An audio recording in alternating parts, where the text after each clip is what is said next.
Lalu dalam video ini akan dilanjutkan ke dalam bukti memorial yang ketiga pada poin ketiga dan poin keempat. Di sini langsung saja.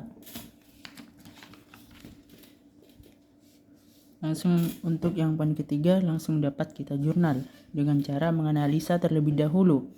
Di sini terdapat poin beban gaji dan upah sebesar Rp22.350.000. Maka dengan ini beban gaji dan upah ini bertambah. Maka bertambah akan masuk dalam posisi debit dengan akun wage and salaries expense.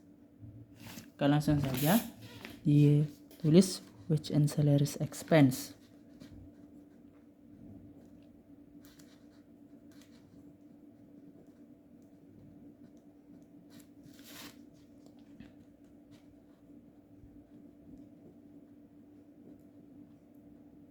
Sebesar nominal yang tertera yakni Rp22.350.000.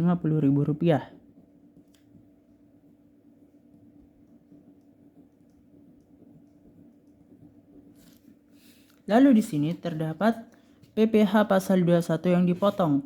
Ingat pada transaksi 1 sebelumnya yang sudah pernah dibahas bahwa di sini perusahaan memotong gaji pegawai sebesar 508 untuk disetorkan sebagai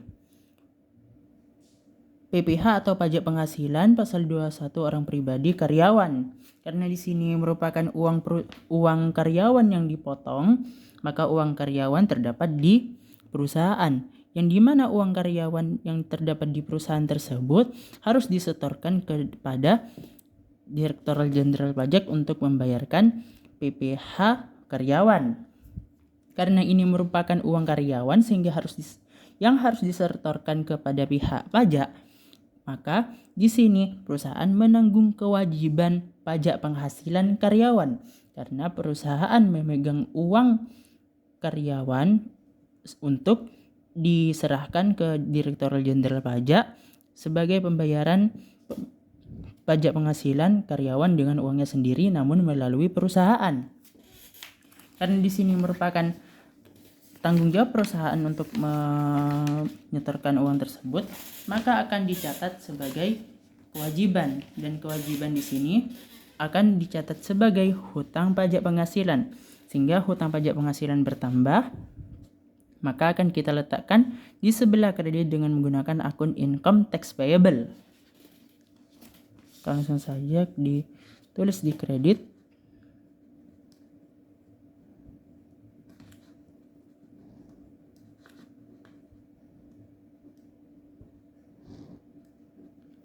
Besar nominal yang tertera yakni 508 di sebelah kredit.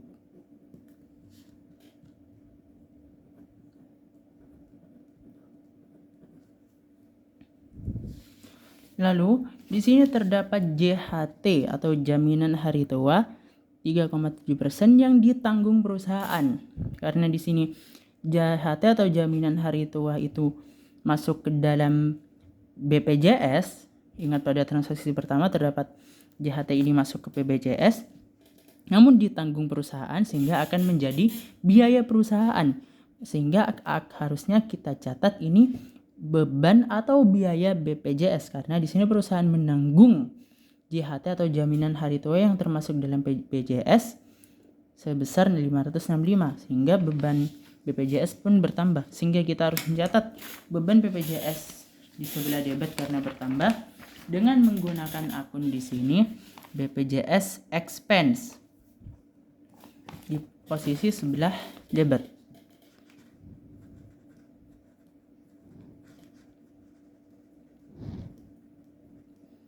Dengan nominal yang berapa? Yakni yang tertera sebesar Rp565.000.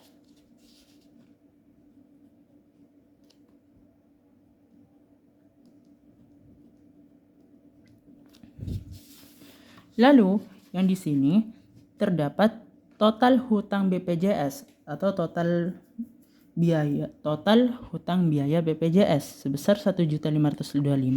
Maka di sini sudah jelas perusahaan hutang BPJS-nya bertambah karena ini hutang BPJS saldo normalnya adalah kredit termasuk kewajiban atau hutang, maka jika bertambah di kredit dan di sini terdapat total hutang BPJS yang bertambah, maka akan kita letakkan total hutang BPJS ini di sebelah kredit dengan nama akun yang sesuai pada daftar akun, yakni hutang BPJS atau BPJS payable kita letakkan di sebelah kredit karena di sini total hutang BPJS atau hutang BPJS bertambah. Tinggal langsung saja kita tulis BPJS payable.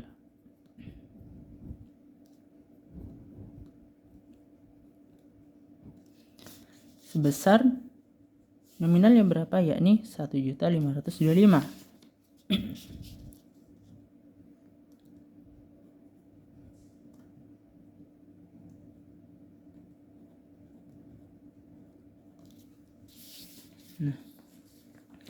Lalu di sini terdapat gaji yang terdapat gaji yang masih harus dibayar, sehingga ini merupakan gaji itu merupakan beban atau beban gaji. Namun karena harus dibayar, masih harus dibayar, intinya ini belum dibayar, akan dibayarkan di lain waktu, sehingga akan dicatat sebagai hutang gaji atau hutang beban.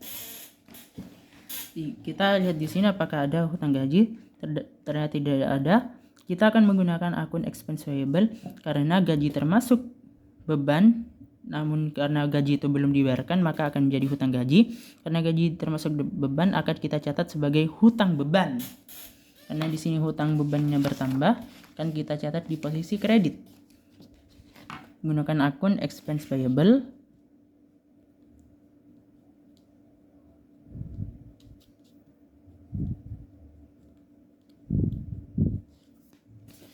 Dengan nomor akun berapa?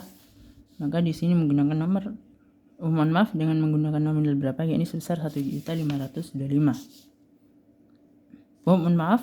Yakni sebesar 20.882.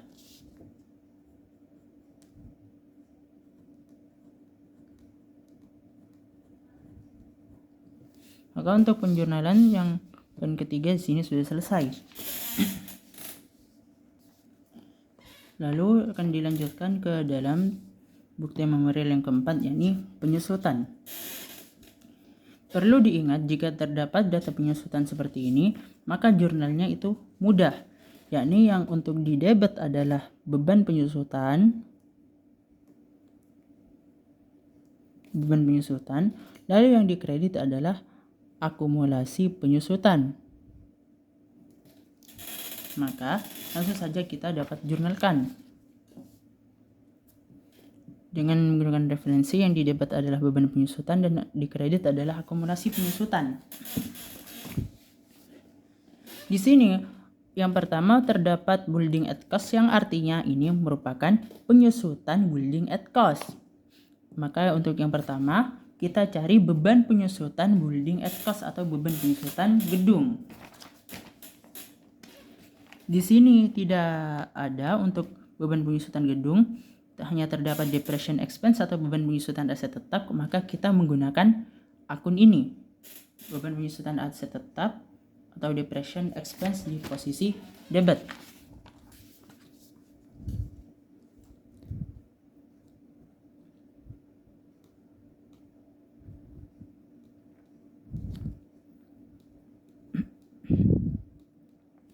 Lalu di sini merupakan penyusutan atas bank gedung, lalu di kreditnya adalah akumulasi penyusutan gedung.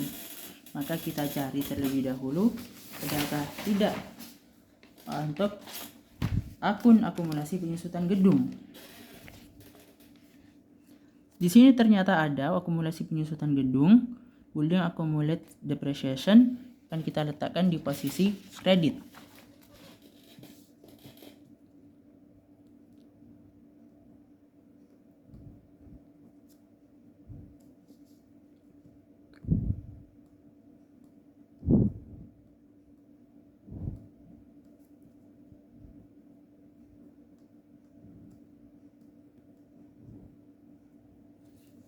Lalu kita langsung saja menulis nominalnya untuk building ini, nominal penyusutannya sebesar 19.250 sehingga langsung tulis.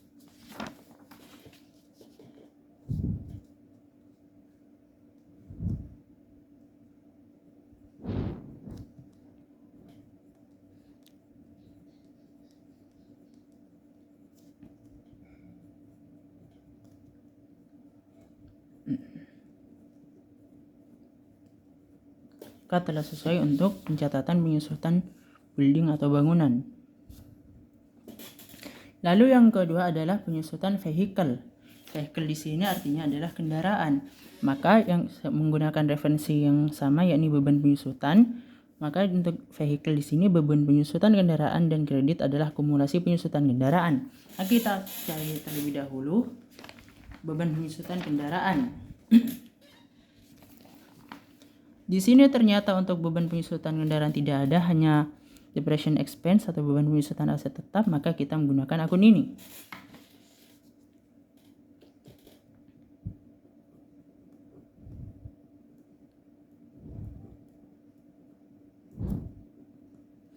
Lalu untuk di kreditnya adalah akumulasi penyusutan vehicle atau akumulasi penyusutan aset tetap. Kita cari apakah ada. Di sini ternyata ada, yakni akumulasi penyusutan kendaraan dengan menggunakan akun vehicle accumulated depreciation. Kita letakkan di posisi kredit.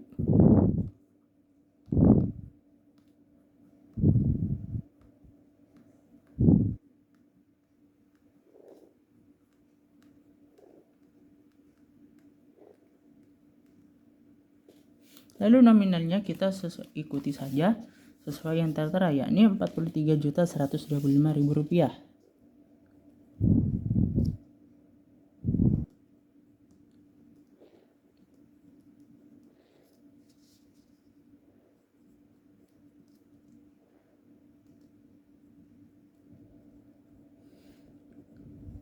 Maka untuk pencatatan vehicle at cost atau penyusutan kendaraan di sini sudah selesai. Lalu di sini terdapat penyusutan aset tetap equipment at cost. Maka kita menggunakan referensi yang pertama bahwa beban penyusutan di debit lalu akumulasi penyusutan di kredit. Maka kita cari beban penyusutan equipment at cost terlebih dahulu pada daftar akun. Di sini tidak ada untuk beban penyusutan equipment at cost atau beban penyusutan peralatan. Maka hanya ada satu, yakni depreciation expense atau beban penyusutan aset tetap, maka kita akan menggunakan ini. Kita langsung saja menggunakan akun depreciation expense.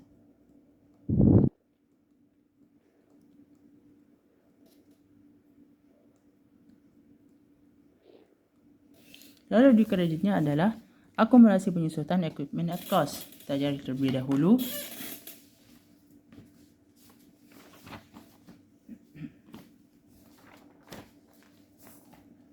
Di sini untuk akun akumulasi penyusutan equipment at cost, yakni equipment accumulate depreciation, maka kita akan menggunakan ini di posisi kredit. Equipment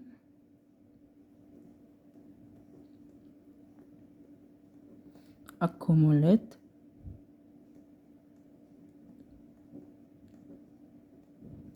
depreciation.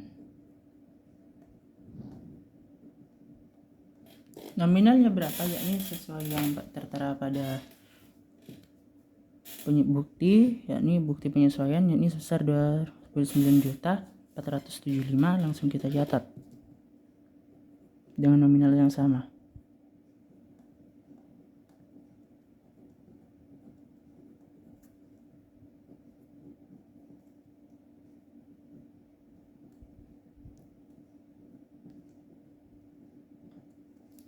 Di sini sudah selesai untuk penginputan penyesuaian yang keempat.